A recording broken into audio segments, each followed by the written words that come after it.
Hello everyone, we are anchor Soni sisters અને આજે આપ સૌને જણાવતા ખૂબ જ આનંદ થાય છે કારણ કે આપણી જૂનાગઢની જાજરમાન ધરતી પર આપણી સાથે છે સુનિલ વિશ્રાણી સર. નમસ્કાર સર.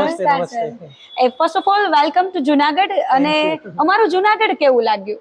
જૂનાગઢ બહુ જ સુંદર છે અને સંસ્કૃતિથી ભરપૂર છે. અમે અહીંયા 3 મહિના પહેલાં શૂટિંગ પણ કર્યું એક ફિલ્મનું. ખૂબ સુંદર ફિલ્મ હતી અને તે દરમિયાન આજુબાજુ ફરવાનું મળ્યું. તળેટી સુધી ગયા હતા, ગિરનારની તળેટી જોઈ. ઉપર જવાનો સમય નહોતો એટલે ત્યાંથી તળેટી પાછા આવ્યા. પણ અહીંયાનો ઇતિહાસ બહુ જ સાંભળ્યું છે લોકો પાસેથી અને ફરીથી ફેમિલી સાથે અહીંયા આવવાનું મન થાય એવું છે. ક્યાં વાત! એક તો આપણી સાથે એક ગુજરાતી કલાકાર છે, એટલે જ આપણા ગુજરાતીનું હૈયું એમ હરખથી ફૂલી ઉઠે કે ભાઈ એક ગુજરાતી કલાકાર અમારી સાથે છે. અમને આપણને મળવાનો મોકો મળ્યો છે. આમ તો જ્યારે પણ મોબાઈલની સ્ક્રીન ઓપન કરીએ, ટીવી સ્ક્રીન, ત્યારે તમારા વિડીયોઝ જોતા હોઈએ છીએ અને ખાસ તમારી ઘણી બધી મૂવીઝ જોઈ છે. સર, તો આપે જે કઈ મૂવીમાં જે આપનો રોલ છે એમાંથી આપની ફેવરેટ મૂવી કઈ છે અને ફેવરેટ રોલ કયો છે આપનો?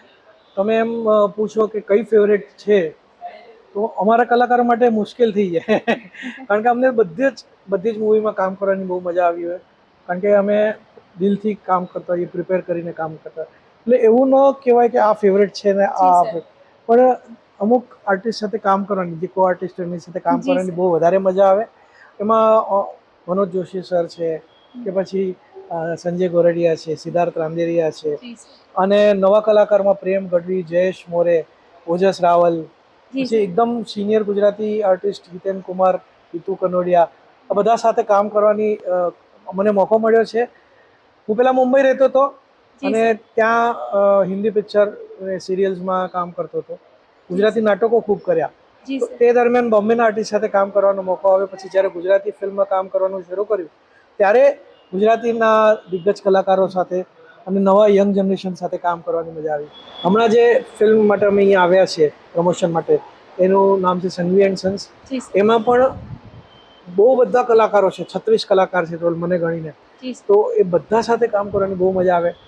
અને અમુક નામ જો તમે પૂછતા હો તો મને Gujjubhai the great, Gujjubhai most wanted, હું અને તું, કે પછી નવા પપ્પા, એ બધા ફિલ્મ્સ મારી માટે યાદગાર હતા. અને એક સુંદર એક ફિલ્મ સુરતના કન્નુભાઈ ટેલર, જે પદ્મશ્રી એવોર્ડી છે, એમની એક બાયોપિક બનેલી, એમનું નામ હતું કન્નુભાઈ ધ ગ્રેટ. અને એમાં કન્નુભાઈનો રોલ મારે કરવાનો વારો આવ્યો. ને એ રોલ એટલા માટે ચેલેન્જિંગ હતો કારણ કે કન્નુભાઈ પોતે દિવ્યાંગ છે. એટલે એ હલી ચલી ન શકે, ફક્ત વ્હીલચેર પર જ બેસો. તો એ વ્હીલચેર ઉપર સતત બેસી અને પરફોર્મ કરવું અને એમના રિએક્શન્સ એકદમ સ્થિર, ગંભીર પ્રકૃતિ એકદમ. તો મારે બધી પિક્ચરમાં કોમેડી ને લાઉડ એક્ટિંગ ને એવું બધું, ને આમાં અચાનક આમ ગંભીર પાત્ર, વગર હલનચલન, ખાલી હાથની મુવમેન્ટ, પણ પૂરી મુવમેન્ટ નહીં થાય, થોડી થોડી મુવમેન્ટ થાય. એ એક ચેલેન્જ હતો અને કરવાની બહુ જ મજા આવેલી. એટલે આવી જે ફિલ્મો હોય તો એ જ્યારે કરી હોય ને ત્યારે યાદગાર બની જાય, લાઈફ ટાઈમ યાદગાર થઈ જાય છે. તો આપણે સૌએ જાણ્યું કે ચેલેન્જિંગ કામ કરવાનું સરને વધારે ગમે છે. આમ તો આપણને હસતા અને હસાવતા આવ્યા છે સર. સર, સંઘવી એન્ડ સન્સનું દર્શક મિત્રોને થોડું આપ જણાવશો કે આપનો રોલ શું છે અને મૂવી શું છે? પહેલાં હું મૂવી વિશે વાત કરું. એક પારિવારિક ફિલ્મ છે. દરેક પરિવારમાં ખૂબ બધા લોકો હોય છે. આ ફિલ્મમાં પણ બહુ બધા પાત્રો છે. બાપુજી છે, 2 દીકરાઓ છે, મોટાની વહુ છે, નાનાની થવાવાળી વહુ છે, માસા, મામા, ફુવા, કાકા, આખું પરિવાર છે. અને એ પરિવારમાં હું માસાનો રોલ કરું છું, છોકરાઓના માસાનો રોલ કરું છું. એટલે જે નવનીત રાય, જે મેન છે નવનીત રાય સંઘવી, હા, એમના વાઇફના, એમના હું સાડુભાઈ એટલે એ રોલ છે. અને મસ્ત કોમેડી રોલ છે. એટલે ખાવા પીવાના શોખીન છે. અને તમે મૂવીમાં જોશો કે આખું જે થઈ રહ્યું છે એ ખૂબ સુંદર રીતે લખાયો છે પાત્ર.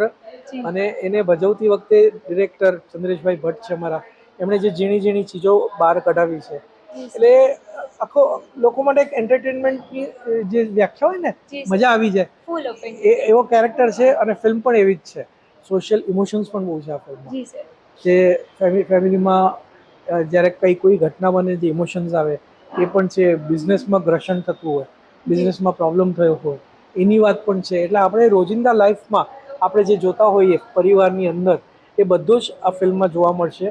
અને હું ચોક્કસપણે કહીશ કે પ્રેક્ષકો પરિવાર સાથે જોઈ શકે એવી ફિલ્મ છે. એટલે આમ એવું કહી શકીએ કે એન્ટરટેનમેન્ટનો તો ફૂલ ઓફ ફ્લો છે. રેઇનિંગ સિઝન અત્યારે છે અને એમાં એમ કહી શકાય કે ઇમોશન્સનો રેઇન છે, એકદમ લાફિંગનો રેઇન છે અને સાથે સાથે હું કહીશ કે સંસ્કારો પણ બિલકુલ. એમાં આપણને શીખવવામાં આવે છે. બિલકુલ. સો દર્શક મિત્રો, અમે આપ સૌને એક જ રિક્વેસ્ટ કરીએ છીએ કે 18 જુલાઈએ આવનારી સંઘુ એન્ડ સન્સ બિલકુલ અચૂકથી જોવા જજો. અને આવા દિગ્ગજ કલાકારોને મળવાનો જે ચાન્સ છે, દ્રશ્ય એમના નિહાળવાનો જે ચાન્સ છે, એ અચૂકથી મિસ ના થવા દેતા. અને હા, થિયેટરમાં જોવા જજો, પાયરસી ન કરતા, મોબાઈલમાં જોવા ના જ બેસતા. હો, પાયરસી કરવું એ ગુનો પણ છે અને અમારી માટે નુકસાન પણ થાય છે. તો થિયેટરમાં જરૂર જોજો.